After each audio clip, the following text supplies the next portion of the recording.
So for this week, we had to do a multicultural tale.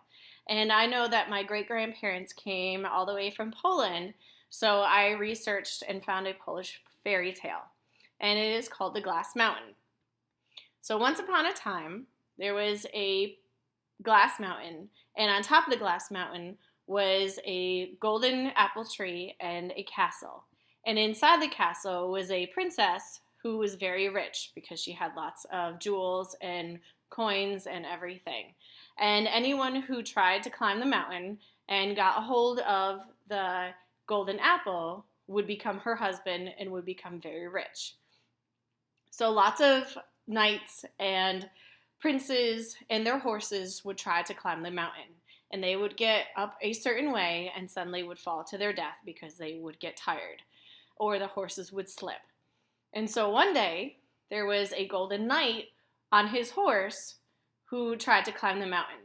And the knight had talked to his friends and they had put nails on the bottom of the horse's shoes. And so the golden knight went up farther than most of the other knights and princes had gone. And so the princess was very excited because soon she would be free. However, on the mountain, there was an eagle who would protect the princess. And so he flew out and he saw the golden knight and his horse.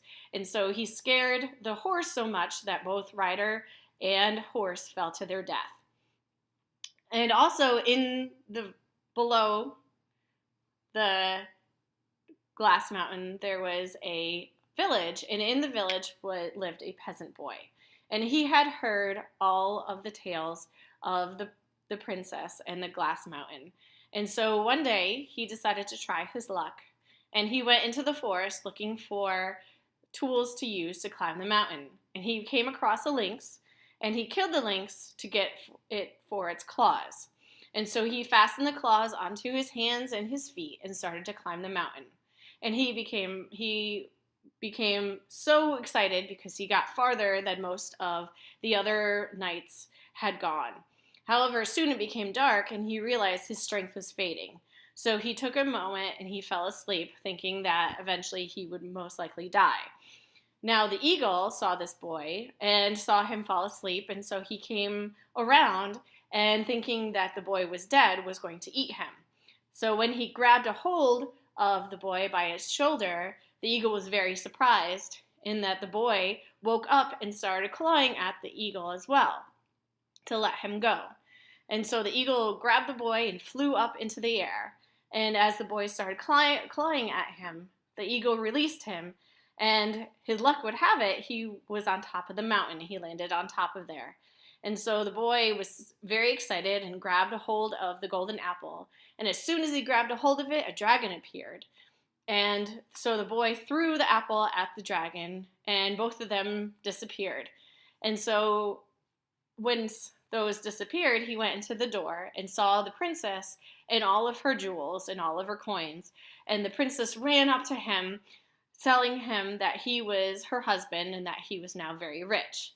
And so they were soon married. And one day, as he was walking by the window, he looked down and saw all the knights and their horses and the princes starting to become alive again. And so he asked his beautiful wife what was going on, and she told him that the eagle had died and that the eagle had given its life and its magic back to the princes and the knights and the horses who had tried to climb up the mountain. And so they were becoming alive again. And when he looked down again, they all yelled hooray for the fact that the boy had gone and succeeded on the mountain, and they all lived happily ever after. The end.